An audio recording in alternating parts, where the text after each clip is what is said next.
This week, for something completely different, an unboxing. We had someone write in a few weeks ago and ask what that was on the bottom of my GoPros on the windscreen, so I'm going to tell you.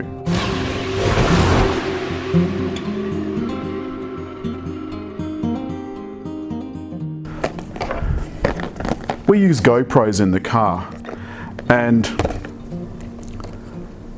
before GoPro put this out, it was almost impossible. You finished up with about 14 GoPro mounts trying to get the exact angle that you want. Then they brought out this. In the box,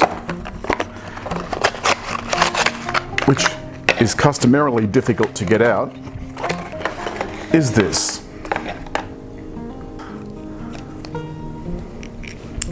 And what this allows you to do is to mount a GoPro to that, and the ball is very, very stiff when you first get it.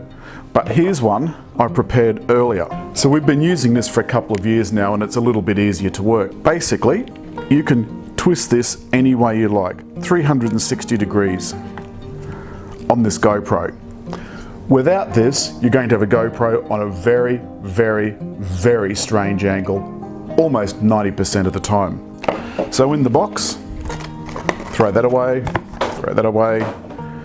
you get this, which you attach to this by means of this.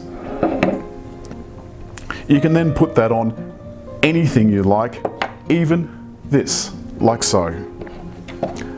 That's all for the GoPro Swivel Mount.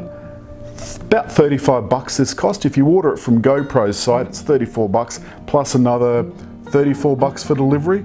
I suggest you try getting it from a local supplier like I did. I'll put the details of that local supplier up on the screen. See you next time.